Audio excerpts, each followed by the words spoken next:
Smaranam Hridhi Spuratmatmatvam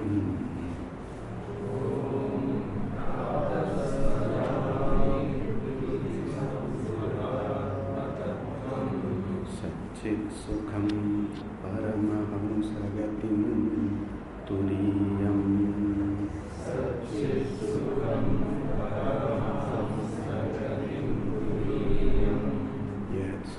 Najagarat Sushuptim Avaiti Nityam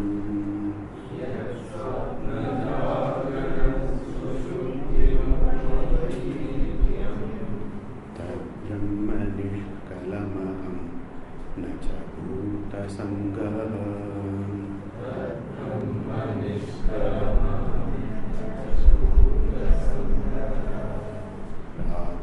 Bhajami manasa vajasamadamyam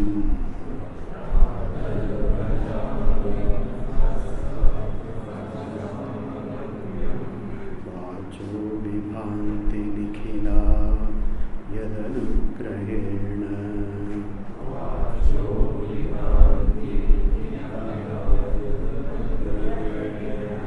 yanneti neti vachanair nigama avochu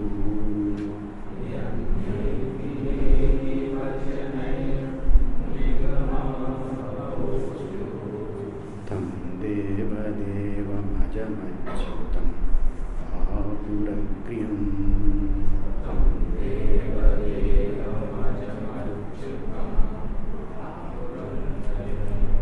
prataram namami tamasa Paramarkavarnam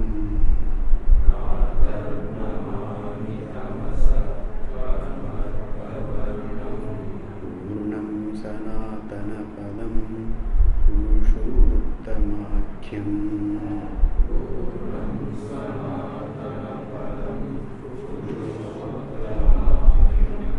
Yasminnidam Jagadashesham Asheshamurtau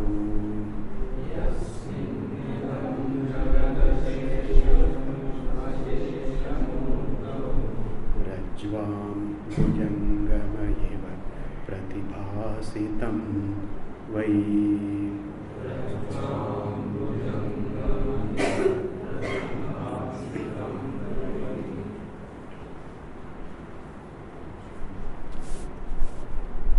In the first shloka, it was said, Pratah Smarami. I remember, I constantly remember, I dwell upon Atma Tattvam. I remember Atma Tattvam, the truth called Atma, the truth of Atma, which Hridi Samspurat, which shines in the heart as I, Aham, Spurat, Samspurat, always shining in the heart, as the seer, thinker, etc. And that Atma Tattvam is Satchit Sukham. This is the definition of Atma, Satchidananda Swarupaha.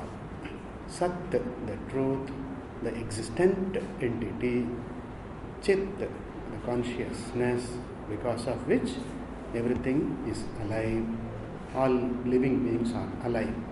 And Sukham, that is Ananda Swarupa, which is Purna, which is fulfillment, the form of, the very embodiment of fulfillment, happiness, that is Satchit Sukha Anand, that is Atma. And this is Paramahamsa Gati. This is the Gati, the refuge the abode, the goal of all Paramahamsas, the great seekers. Also, it is Paramaha, it is the highest, and it is Hamsa, it is the totally pure being. Gati, this is the support, the basis, and the goal of all. And Turiyam, the fourth, so-called fourth, which is the truth of the three states of existence and also states of experience, and which is free from all of these. The truth of all, the basis of all. Upon that, all the three states, Jagrat, Swapna, Sushupta, they manifest, but itself it is untouched by any of these. That is the Turiyam. And further, Yat Swapna Jagara Sushuptim Avaiti Nityam, that which is aware of, that which illumines the Jagrat, Swapna, Sushupti, waking, dream and sleep, that which lights up, illumines, constantly illumining. Recall the Nataka Deepa, the lamp in the theatre, like the lamp in the theatre, shining all beings, self-shining, shining all beings. We say, no, the Deeparadhana time, Karpura Arati time, na tatra Suryo Bhati na Chandra Tarakam, we say. So, the sun and moon do not shine. Atma, Brahma, Ishvara, nor the stars. How can this small flame of Agni, how can it reveal? When the great lights such as sun and moon themselves cannot reveal Atma as an object, how can this small flame can do? Na tatra suryo bhati na chandra tarakam nema vidyutaha bhanti kutaha ayam agni.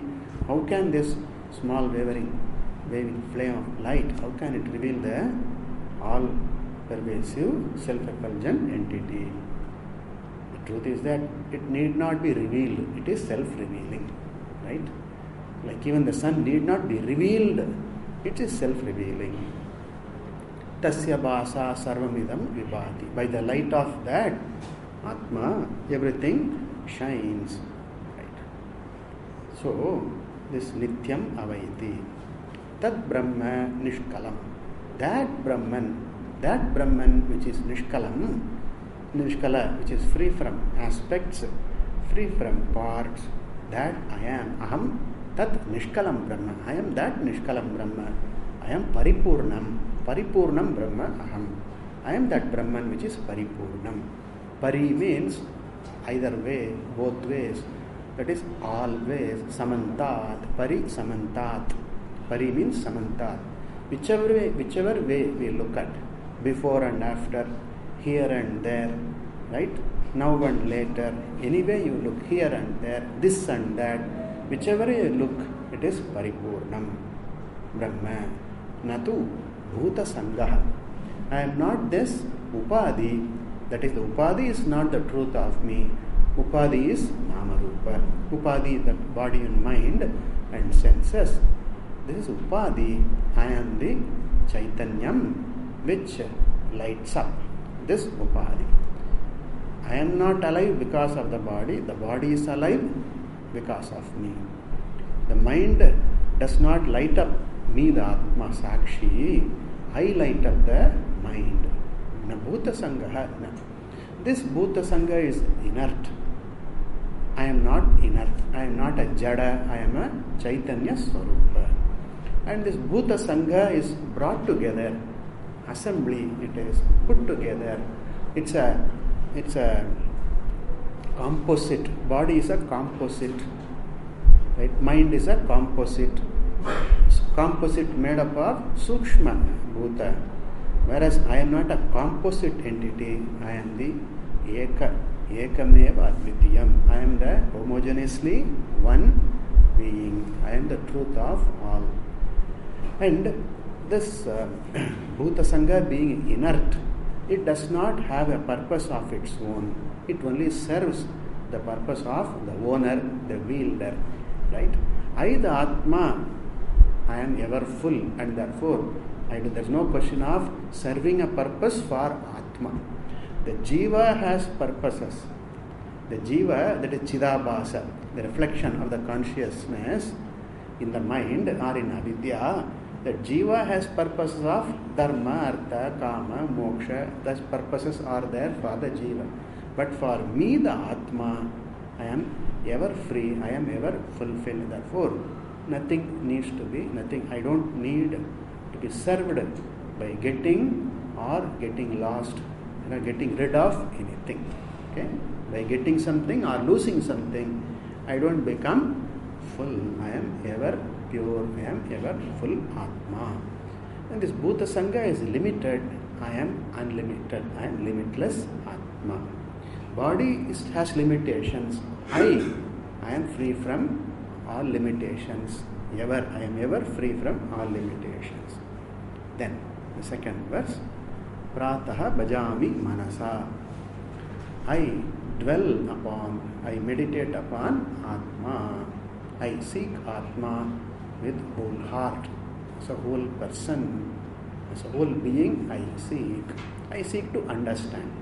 I seek to know, I seek to understand, I seek to own the vision. And the vision is my Purushartha, Parama Purushartha. I seek to own that with all my heart, with all sincerity, with total commitment, right? That is Manasa. Totally I am committed. Totally committed means that is my primary commitment. There may be other things I may have to do, but they are not the primary, the most important thing in my list. In my list of things to do, before I have this Upadesha from Shastra, from Guru, I had lot of agenda, and then priorities were there. I have to become famous, I have to become a zillionaire, billionaire, millionaire. Some priority I had. Before all that, I have all priorities. But then somewhere in the end, at the bottom, maybe this, I want to see God. Somewhere at the bottom of the priority list. Always the priority list, at the bottom always is the first to be given up. Right? When other things come up, then this we give up. So somewhere at the bottom, perhaps this was there. But now, understanding that seeing God means seeing myself. So, Ramana Maharshi, as he says in the Upadesha Sara, Isha Darshanam, Swatma Darshanam, Isha Darshanam. Isha Darshanam, seeing God, knowing God means knowing yourself. Knowing yourself is knowing myself is knowing God. There is no knowing God without knowing myself. Therefore, Isha Darshanam, Swatma Darshanam, he says. This is what is said in the Upanishad, in the tradition also. It is not that Ramana Maharshi alone has said this.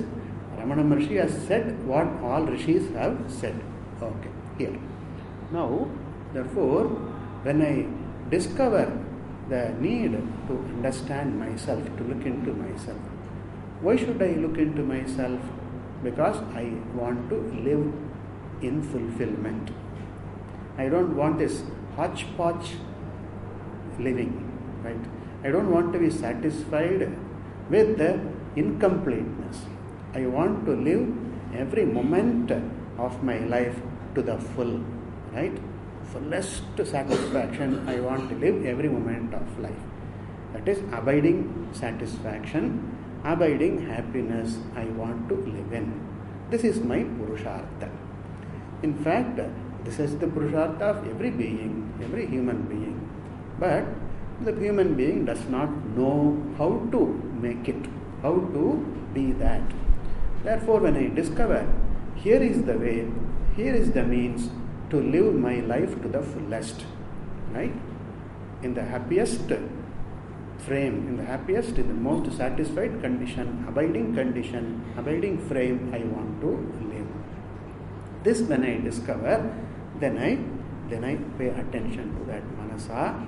I pay attention to that manasa bhajami. So discovery is important. This discovery of mumukshu in me is important. Unless I discover in myself a mumukshu, right? Then till then my attempt is only hodgepodge, half-hearted. But now it is not half-hearted, wholehearted. It is wholeheartedly I seek, I dwell on Atma Swarupa. Now, how do I understand Atma? Through the Upadesha. The Upadesha is in the form of words. But then words have this nature. Words can only describe, like name words, like a table, book, pencil, like words like this can describe an object which is limited. They can describe a limited object. And then they describe an object only in terms of jati, guna, kriya and sambandha. Jati, guna, kriya and sambandha. In these four aspects only. From these four standpoints, from these aspects only, a word can convey an object. Jati, a type, a class, a classification, a group, species, jati. Like tree describes a member of a particular type of being. Then guna, like yellow cloth, blue flower, right? Blue sky, big man, okay? Famous personality. This famous, big, tall, all this are describe the attributes, adjectives, some characteristic of the entity. Word can talk about guna, some attributes of an entity. Thirdly, kriya, with reference to some function, some activity, like cook, teacher, learner, all this, walker, sportsman, right? Actor. These are all words referring to some activity, the role, the function, the usefulness of entities. Then sambandha, relation. Words expressing relation. Like father, sister. These are all words expressing relations. Owner, right? Owner is the word expressing relation. The king. King is a role, also the Swami, one who as the ruler of the people, subjects. Or words can express only in these terms. Jati, guna, kriya and sambandha only. Now, does Atma have any one or more of these? Does Atma have a jati? Does Atma have gunas? Does Atma have any kriya? Or does it have any sambandha? If we say Atma has none of this. I, the Sakshi, Atma, Brahma, is free from any one of these. Atma does not belong to a type or a class or a species. When we say belonging to a type, a group, then it automatically means there are other groups. When I say tree is a group, but there are other groups like stones, right, which does not belong to the group of trees. That means other groups are there, other objects are there, as true as the tree. There is a stone which does not belong to the group of tree, but which is as true as the tree. So true the tree, as true as the tree, so true is the stone also. So if Atma belongs to a jati, there will be sajatiya, vijatiya will be there, belonging to same species. And things belonging to different species also will be there. Like when I say tree, sajatiya is there, another tree is there, belonging to the same group. Sajatiya is there. Then stone, etc., vijatiya is there. So when I say Atma has a jati, if Atma has a jati, then there will be other Atmas, my Atma, your Atma, his Atma, her Atma, Right? And then Indra's Atma, all that will be, it is not so. Shastra very clearly points out that all these oneness, one and many, 1, 2, 3 and many, all belong to Upadhi only. Only when looked from the standpoint of Upadhi only, there is manyness. Like even part space, when we say there are 2 part spaces, because there are 2 parts, that's all. In fact, there is no many part spaces. In fact, there is no part space at all. There is only space. So too, the nanatvam, the multitude, the count, we say many, that is only because of, from the standpoint of the Upadhi only. And therefore, Atma does not have any sajatiya, it does not have sajatiya entity belonging to Atma class, Atma group. There is none. Vijatiya, not Atma, other than Atma is their entity. Other than Atma, there is none. Atma ekameva advitiyam, one and the only one, secondless one. Like even the clay. Parts are 2, but clay is only 1. So too, Atma Brahma is 1. Therefore, there is no Vijati also. Right. Swagata, it is already negated. Nishkalam, it was said in the earlier verse. Nishkalam, Tad Brahma, Nishkalam Aham. Free from parts. I don't have parts. I am not a composite entity. I am not a made up entity. I am not a conjoined entity. I am undivided whole. I am singular, one entity. I am homogeneous entity. I am not made up of parts. Therefore, there is no Svagata Veda also. No Sajatiya, no Vijatiya, no Svagata Veda, the limitation in terms of Sajatiya, Vijatiya, Svagata. Right? Therefore, I don't have Jati. I am free from the Jati. I, the Atma, I don't belong to any class. Now, Guna, attribute. Attribute also means, suppose I say red rose. When I say red rose, red is a qualification. Now, it describes the flower, describes a characteristic of this flower, the rose being red, it says. But then, there are other roses also. Yellow rose, white rose, right? Even black rose, they say. Right? So, there are other roses, pink rose, there are other roses. And there are not only roses, there are other flowers of red hibiscus is there. So, guna always implies limitation. Right? Red, the word red excludes all other colors. White, blue, yellow, etc. It excludes all other colors. Excludes other colors means what? Other colors are there. As true as the red. Okay? Yellow is as true as red. Therefore, when we say guna, there is again a limitation. Atma is free from all gunas, being limitless. Limitless Atma has no guna. I am free from all gunas. I am the Sakshi, Kevalaha, who is free from all gunas, all limitations. If I am red, if Atma is red, Atma is not yellow, Atma is not blue, right? And therefore, Atma is not having such limitation. Therefore, Atma free from all gunas. I am free from all gunas. In fact, that there is a guna, blue and white and all this, no, that is evident because of me, the Sakshi.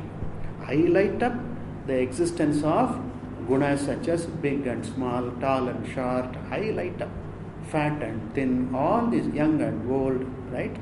Rich and poor, healthy and not healthy. All these I light up. Therefore, I am free from all these gunas. Therefore, a word cannot describe Atma in terms of guna also. Thirdly, Kriya. Kriya means action, activity, role, function. Right? Like the poet, the writer. That means somebody who writes. Now the writer means, the word writer expresses what the fellow does. The fellow writes. Now, writing is an activity. Activity means change, right? Suppose the fellow is holding the pen. Who are you? I am the writer. What are you doing? Not to, so he will respond, because if you respond, I am a writer. If the fellow says, there is a change. The fellow does not hold the pen and then paper and then just sit still. No, the fellow is not writing, right? So, but then there is this abhimana is there, the identification that I am a writer, I am a poet, that abhimana is there. So, when there is a kriya, there is a vikriya. Kriya means vikriya. Kriya means activity, vikriya means change. Without a change, there is no activity. Physical change. Suppose I get up, there is some change happening in the body. Without that change, I can't get up. Okay?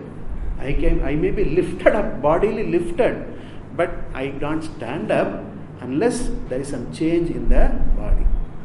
And when I talk, there is some change occurring. Sounds are produced. My mouth changes. And then in the mind, in my thinking, that the changes happen, take place. So even in the oral activity, in the talking, speech activity, there also there is change.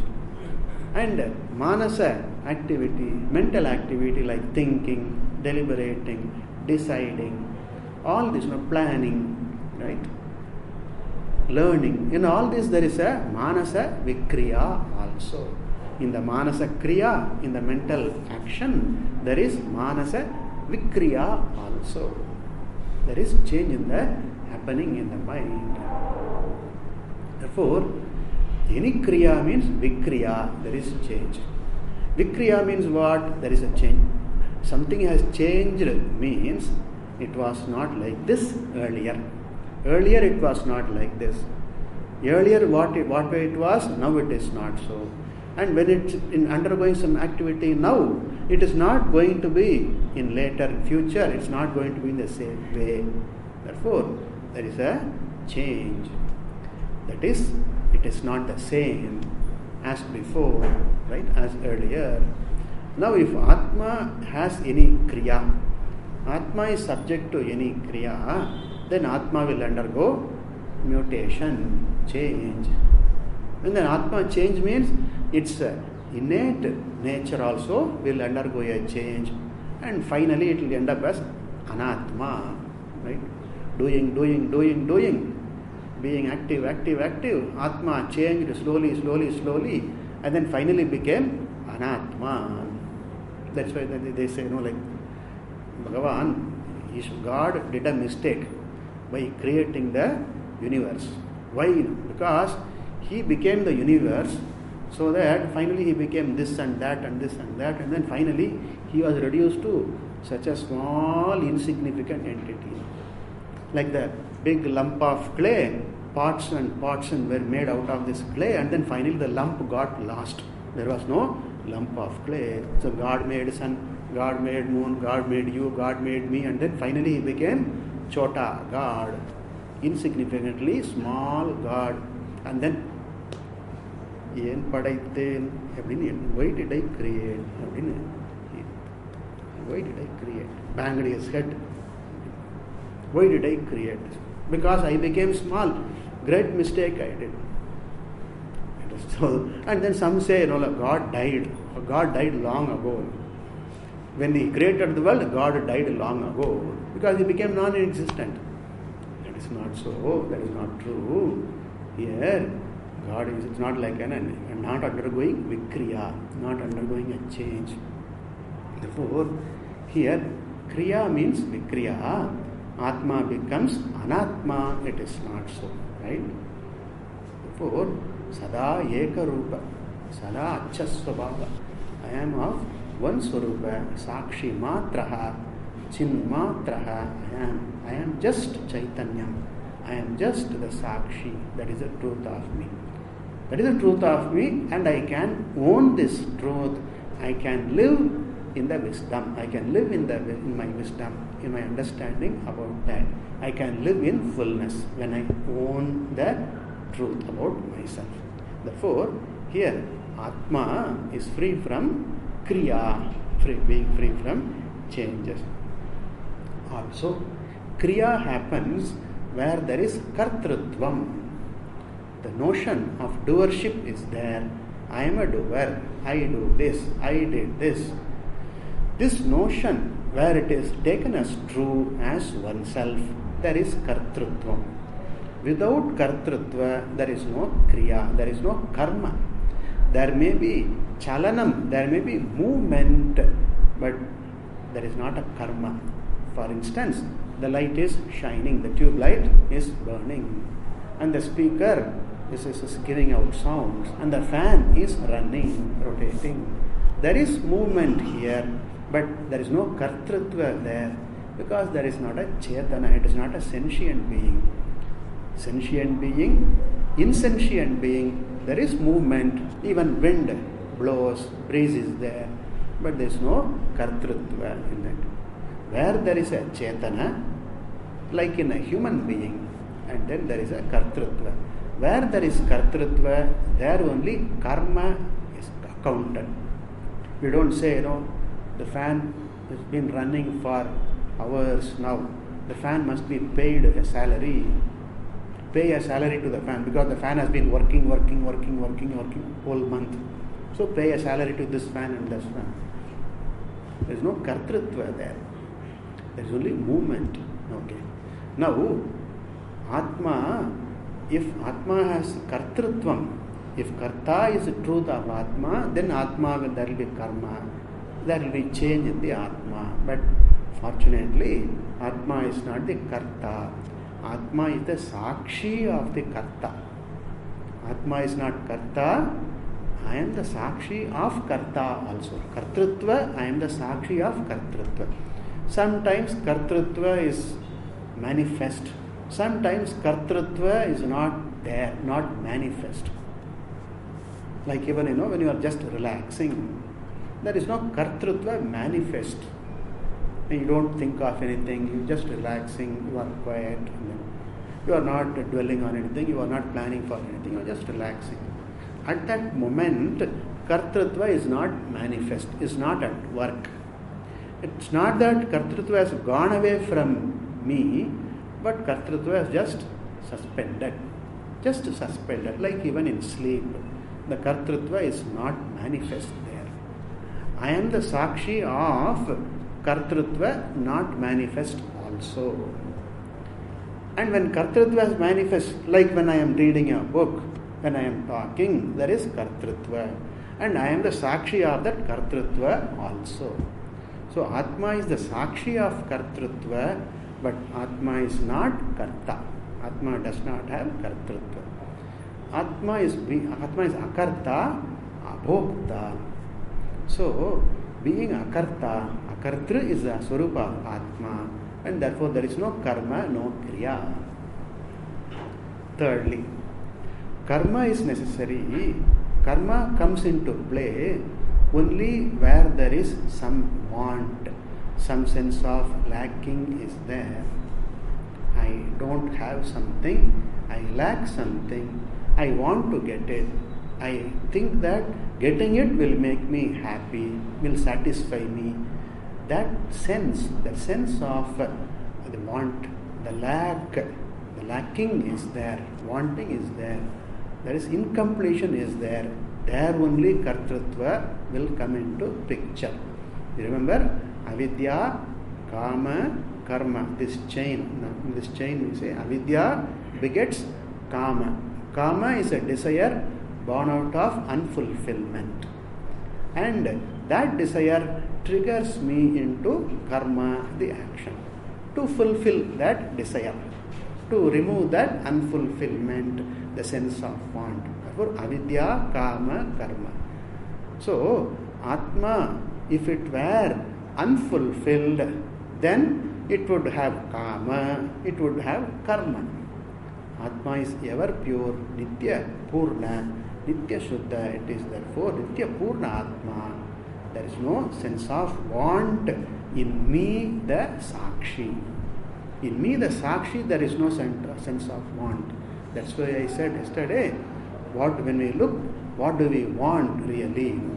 Finally, with utter honesty, if you look at, all of us will say, I don't want anything. It's not that I hate everything, but it is not that I should get something or a few things so that I will be happy, I will be fulfilled. It is not so. As long as the jivatvam is there, manifest at work in me, that unfulfilled person is available in me, the jiva, chavasa, the samsaritvam is there. Till then, I will not be able to say, I don't want anything, I am full. I will not be able to declare to myself. I will not be able to tell myself. Because the unfulfilled entity, the jiva, having the samsaritva notion, right? Till then, the jiva says, I am not full. Jiva will not be able to say, I am fulfilled. Will not be able to say. The jiva would always say, I want this, I want more, I want something better, I want another thing, right? And I don't want this. The jiva would keep on saying. Therefore, where there is unfulfillment, the sense of unfulfillment, sense of lack, want, incompleteness is there. There only karma will come into play, come into picture. Atma is nitya purna, therefore Atma is free from karma, kriya. So we saw three reasons. Kriya means change. Atma is free from all changes. Therefore, Atma has no kriya. Secondly, kartrutva. Right? Where there is kartrutva, there will be karma. Atma is akarta. No kartrutva in me, sakshi. Therefore, there is no kriya.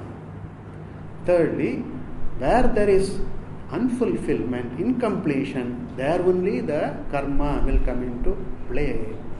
Atma is nitya purna, there is no kriya. Therefore, no word referring to kriya, an activity, a role, will describe Atma. Kriya is also ruled out. Okay. Now, fourthly, sambandha, connection. Connection is possible when there are two entities, right? Suppose I am all alone, all by myself. Then I cannot say I am connected to so and so. I cannot say. Only when there is a second entity, there can be some connection. Like even I suppose I stretch my hand to shake hands with you. You also must touch your hand. Then only there is the shaking of hands possible. I can't shake hands by do like this. Then what are you doing? I am shaking hands. With whom now? With nobody. That looks silly. It's okay. Maybe an exercise all right, but I am shaking hands. To shake hands, there must be somebody else. They say, it takes two to tango. To do a tango dance. Two dancers, they hold each other and then hold their hands, and then it takes two to tango. To be related, to be connected, there must be at least two.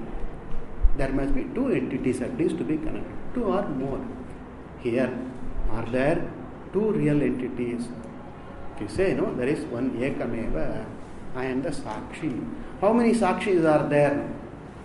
Upadhi, many, but sakshi, only one. As sakshi, only one.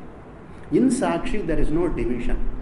My sakshi, your sakshi, his sakshi, her sakshi. The my and yours has no meaning, has no relevance in that. Sakshi is sakshi, that's all. If sakshi has any identification, then it is not a pure sakshi. It's not pure, it is not sakshi itself. That again is a conditioned entity only. Therefore, sakshi is kevala, it is pure. That being so, Atma being ekam, non-dually one, advitiyam it is, and therefore there is no sambandha possible. Okay? Sambandha, again, sambandha is possible when there are two or more entities. There is no two, second entity is not there. Therefore, Atma has no sambandha. Also, sambandha is possible where there are parts. Right? The two bodies come into connection. two entities, two things come into contact, come into connection means they must have parts. A partless entity cannot have any connection, like Akasha. Space has no parts. Therefore, only space does not have any association, any connection with anything. And that is why it is able to sustain all beings, all entities. If space were to have any part, then space will be attached to some planet or some star or some person, and then it will have the attachment, it will be there, it will be connected, it will be influenced, it will be affected by the what is connected to that. So, any partful entity alone can have any connection, any sambandha. Yes, partless entity cannot have any connection. Atma is partless. Sajat Svagata Beda is not there, right? Like tree has its own parts. Atma does not have parts, and therefore Svagata Beda not being there, Atma cannot have any connection with any other entity. That is second reason. First reason was Atma is non-dually one, cannot have any connection with a second entity. Second reason, Atma is partless. Therefore, partless Atma cannot have any connection. Okay. So when I touch the table, there is a connection between the table and me, right? How is it possible? Because the body has parts. My hand, a part of the body, is connected to a part of the surface of the table. My hand is not able to cover the whole table. It touches only a part of the table, a pradesha, an area of the table. The area is a part of the surface of the table. Okay, my hand cannot touch the whole table at the same time. I may really rub the table, but then I am not touching the entire surface of the table. My hand, which is a part of my body, comes in contact with the part of the surface. There sambandha happens because there are parts. I, the Sakshi Atma, I am partless, so there is no sambandha possible. So, Atma's mind, Atma's body, Atma's desires, none. Then Atma's relative, there is none. So, partless. Niramshaha Atma, therefore, Atma is free from all sambandha. Another reason, third reason.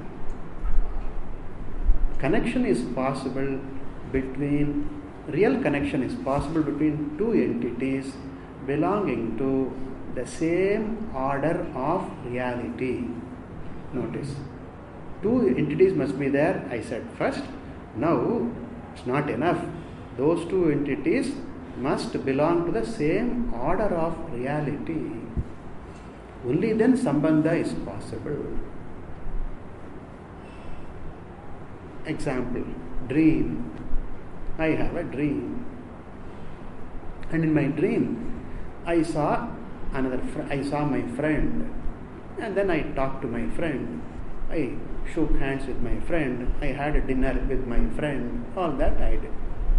My dream friend and me, the dreamer, we belong to the same order of reality. Their connection, relation was possible. Right? My dream friend and me, the dreamer, belong to the same order of reality, that is dream reality, dream status only. Now, I, the waker, cannot have any meaningful relation with the dreamt friend. I cannot have any relation. Or my dream friend cannot have any relation with me, the waker. Right? Me, the waker, I belong to a different level of reality, different order of reality. That is Vyavaharika. The waker is Vyavaharika here, whereas the dreamer is Pratibhasika. Right? So Pratibhasika is a different order of reality, different from Vyavaharika. So Vyavaharika cannot have any meaningful relation with the pratibhasika. So the silver that I see on a piece of shell, no, some shell is there, some conch is there, I see silver. That silver is pratibhasika. I cannot have any meaningful vyavahara transaction with that silver. That silver is not a true silver, it's only some shining object, that's all. I cannot have any meaningful relation with that silver. So silver is pratibhasika there. Shuttika rajatam, the shell silver is pratibhasika. I am vyavaharika, I that entity jiva vyavaharika. I cannot have anything, any connection with an entity which does not belong to the same order of reality. This is a rule. Okay? For two entities to be related, to be connected, both must belong to the same order of reality. This is a fact. Now, Atma is Paramarthika. And whereas Sharira, Manam, Shariram, Manas and all that Indriya Vyapara, your body, my ambitions, my desires, my activities, my enjoyment, all these are all Vyavaharika. Right? Sharira Vyapara, activities. Mind's activities. All they are all Vyavaharika, belong to Upadhi. So they are Vyavaharika. I am Paramarthika. I cannot have any real relation. I cannot have any real relation with all this. I can only have an assumed relation here. That's all. Assumed. The adhyasa, the superimposition alone aropa only can be there. Tadatmya only can be there. There cannot be a real connection. There cannot, because I am Paramarthika. Sharira etc. is Vyavaharika. And therefore, Sambandha also is not there. Atma is free from all Sambandha. Untouched, that's why Asangaha, Atma. Untouched. Pure because untouched by anything. Okay? Shuddha Atma. Atma is Shuddha, Nitya Shuddha, because it is not touched by anything, not affected by anything. Therefore, any word, how can any word describe Atma? How can any word describe God? That's why, the words fail. As we see, words do not seem, I underline, do not seem to convey the concept of God, concept of creation. For that matter, any concept, words are not able to explain fully. Words are not able to explain anything fully. We are able to understand with the help of words which themselves cannot explain a thing fully. There is a limitation of the words. Words have their limitation. And fortunately, this is a miracle, this is a wonder. In spite of words being limited, we understand the meaning. That is the miracle. If I say, this person, so and so person is caring, a very loving person, a very trustworthy friend. What is this loving, caring? What does it explain? What does it say really? What is the understanding? Different people have different understanding of the words, different understanding they have. When you look at dictionary, words have different meanings. And then different shades of meanings are there. Right? Anger has very many shades. Right? Shades of meanings are there. So what is the correct shade? When I say I am angry, what is the shade of the meaning? So the words have limitations. But this is the wonder, still you understand. You understand. When I say I am angry, you understand. When I am happy, when I say, you understand. So that is a wonder. Okay. So words have this limitation. They can only describe a limited entity, an object. Whereas I, the Atma, I am not an object. I am not one more object available in the universe. I am not one more entity among trees and flowers and fruit and whatnot, right? I am not one more. I am the only truth of all. All are these are all the entities. They are all manifestations of one entity. Different manifestations, different nama rupa. Right? Budbudaniva Varini. We see in the Atma Bodha, like even bubbles. Many bubbles keep on coming up and then bursting, coming up and bursting, coming up and bursting. So bubbles keep on appearing in water, but then water is one. So these words can describe entities, objects, but I am not an object here. I am the truth of all the objects. I am the one who lends existence, satta, to objects. When I say I here, it does not mean the upadhi, it does not mean the jiva, it does not mean the conditioned entity. We are talking about Atma here. I means Atma here. I, the Atma who is Brahman, I am the one who lends existence for all beings. So in this upadhi as so and so, in another upadhi as another so and so. So therefore these are all the upadhi, there are nama rupa. All objects are nama rupa only. And they are not that. Nama rupa is not the truth of the entity. I am the truth of the entities. Therefore, I am not one more entity to be covered by words. Jati, etc. Guna, Kriya, Ashraya, Guna Sambandha, they are not there. So I am not an object to be covered by a word. Therefore, Shruti itself says, Upanishad itself says, words cannot reveal Atma, it says. Yato vacho nivartante, Taittiriya Upanishad. You are doing the second chapter, no? Second valli, chanting. Fully done? Completed? Chanting part. Taittiriya Upanishad. Brahmananda valli? No, Shiksha valli is done. Yeah. The second, we are going to see. Yato vacho nivartante, from which words return, come back. Vachaha, words. Nivartante, return. Words return.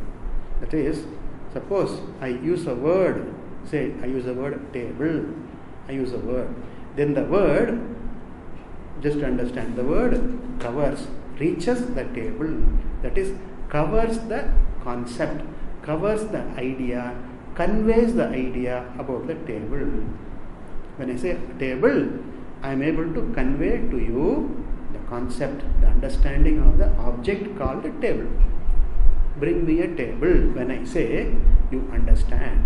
That means my word has covered the object, described the object, right? So the word covers the object here. But when I say Atma, Brahma, what does it cover? What does it reveal to me? Nothing. So it returns, nivartante, words come back, like the undelivered mail, right? Recipient out of station, bahar ja rakhe hain, then send back to, return to the sender, return to sender. Words come back. When I say Atma, what can it describe? Table conveys some idea. Chaitanyam, Sakshi, I say Chaitanyam. I am Chaitanya, you are Chaitanyam. What does it mean? What is that comprehension we have in our mind? What is the understanding we have when we hear the word Chaitanyam? Atma is Chaitanyam. Atma is Sachidanandam. Atma is Paripurnam. What is the understanding? What is that? Atma is Sarvavyapi. What is our comprehension? Suppose a fellow has not seen even 1,000 rupee note. Say, okay? Nowadays everybody has seen 1,000 rupees. There is no one who has not seen 1,000 rupees. Earlier, some decades ago, some 20, 30 years ago, 100 rupee note is very hard to see. Okay? Very hard to see. There was 1,000 rupee note in those days. There was 1,000 rupee note. So, some of you may know that, remember that. There was 1,000 rupee note. I had not seen a 1,000 rupee note for a long, long, long time. I had not seen. Now, when you say so and so is a millionaire, what does a million mean to me? Then I, who have not seen a 1,000 rupee note, has not used a 1,000 rupee note, has not seen a 1,000 rupee note, what does a millionaire mean? Nothing. Oh, he's a millionaire. He's a billionaire. What does it mean to me? Nothing.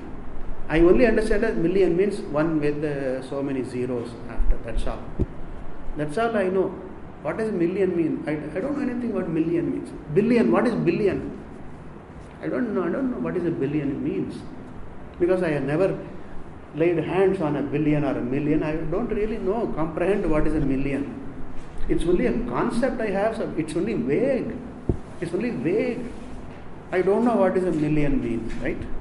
So too, all pervasive.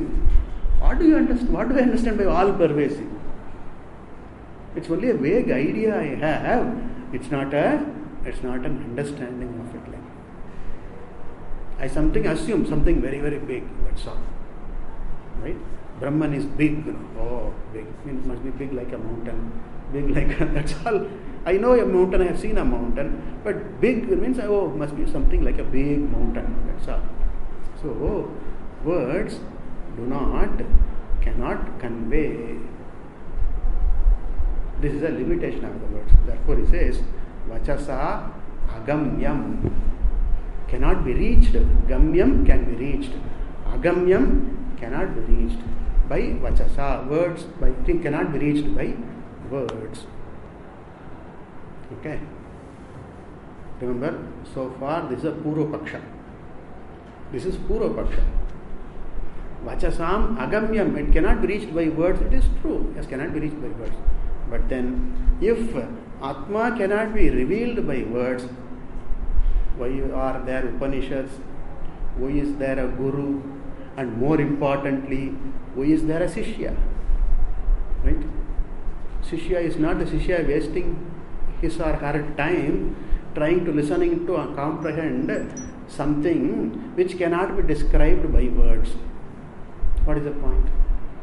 Am I not wasting my time by listening to Upanishad? No, it is not so. It is not wasting of time. It is using my time in the most proper way, because words do not reveal Atma in a direct way. This we have seen in the Vakya Vritti. We have seen, right? Bhagatyaga Lakshana, Jahal Lakshana, Ajahal Lakshana. Then Bhagatyaga Lakshana. Remember, recall that in Vakya Vritti. In the Tattvamasi Mahavakya cannot convey the truth, the equation between Tat Brahma and I Atma do not convey in a direct way, but only in the implication. By implication, Lakshanaya they reveal. The word table directly reveals an object. Right?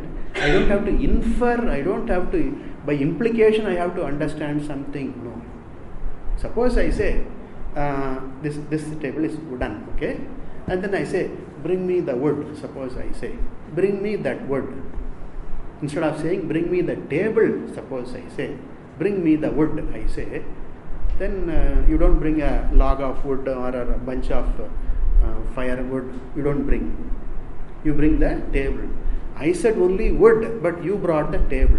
You understood correctly. When I said table, I meant table. When I said wood, I meant table. Right? This is Lakshana. You didn't bring any piece of wood, you brought that particular piece of wood, that is table. Right? So, this is Lakshana. This is an instance where Lakshana applies. In fact, we use this method of expression, indirectly saying, by implication saying something. We all the time we use, every day in all languages, everywhere we use this Lakshana Vritti we use the method of implication, indirectly conveying. So Upanishads here do not convey directly in the sense that as an object, A table is an object. It can be said directly. Here is a table. It can be pointed out. This is a table. It can be pointed out, demonstrated. It can be pointed out because it is an object. Atma being not an object, it cannot be pointed out. This is Atma. There is Atma. Now is Atma. This way it is Atma. It cannot be pointed out. But still, by Lakshana, it can be pointed out. Here we know the example of Swayam Devadatta also you must have heard. This is that Devadatta. In that Swayam Devadatta, the Saha means belonging to the past somewhere. Ayam means belonging to the present here. So the past is not the present, there is not here. These are contradictory elements. The past cannot be the present, right? Saha means belonging to the past. I saw Devadatta in Kashi 10 years ago, right? I had a chat with him. How did he, just one cranky. We were in the hospital, we met both in the hospital in Kashi. Why? We both had diarrhea. Why diarrhea? We drank water there. So, by the way, when you go to Kashi, take care of water. Pay attention to drinking water. Otherwise, you will end up in the same bed, Devadatta and me. Now, after 10 years, I meet Devadatta in Rameshwaram, South India. I meet Rameshwaram. Hey, are you not Devadatta? Yes, I am Devadatta. You are Yajnadatta? Yes, I am Yajnadatta.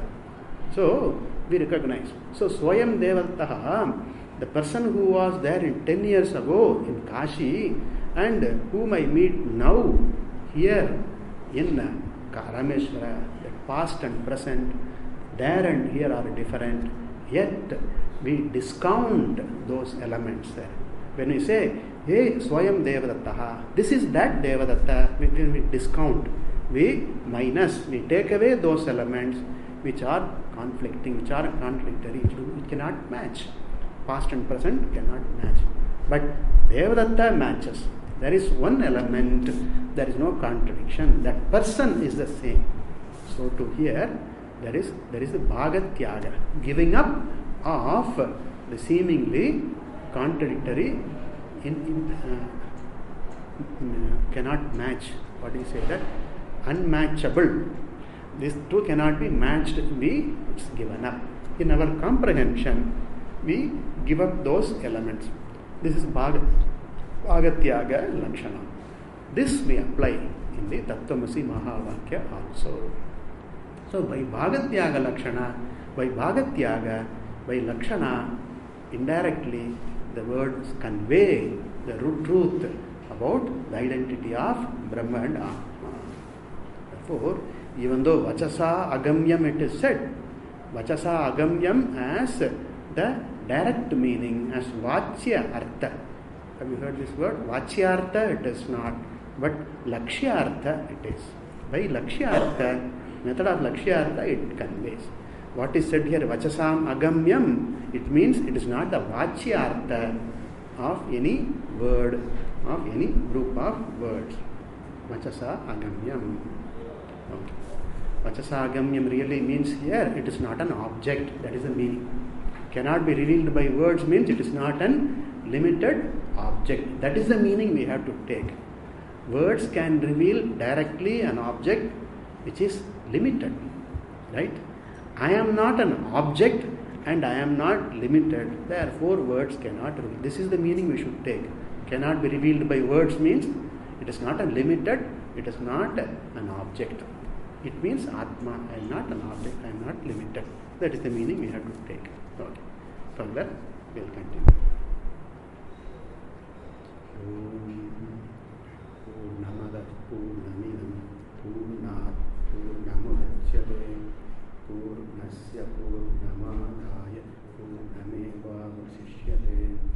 Om Shanti Shanti Shanti. Hari Om.